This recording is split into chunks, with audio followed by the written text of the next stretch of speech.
Hi, it's Elizabeth May here at the Green Party headquarters in Ottawa, visiting briefly from British Columbia.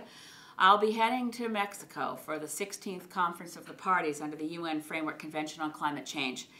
We were pleased recently to see that the G20 summit in South Korea did take up the issue of climate. As you may remember, Mr. Harper had, as host, tried to keep it off the agenda in Toronto. Very little progress was made. After the disastrous meeting in Copenhagen, and it really was disastrous, there are very few people who are putting a lot of hope on the upcoming meeting in Mexico. I'm going because there's some hope. We have to lay the groundwork for a meaningful agreement to replace the Kyoto Protocol when it expires in 2012. There are countries around the world taking steps.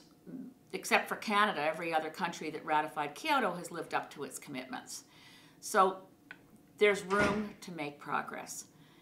In the next few weeks, it would be very helpful if Green Party members and supporters would email their members of Parliament, would write letters to the editors of newspapers, would call in to radio shows and say, look, there's another negotiation. It really matters. And it matters that Canada do the following things. Immediately stop subsidizing fossil fuels. We pledged to do this in Pittsburgh at the G20. It's a financial matter. We're supposedly having a deficit. Why are we still giving nearly $3 billion a year to the world's largest multinational oil companies?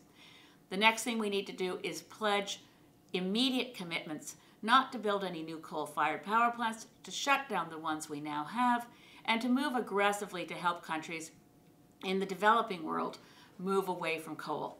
Particularly, we should not be supporting a World Bank loan with Canadian taxpayers' dollars to a large coal-fired power plant in South Africa. Even the United States abstained on that vote, but Canada voted yes. We need our government to move, and unfortunately, they show no sign of it, so the citizens have to move for them.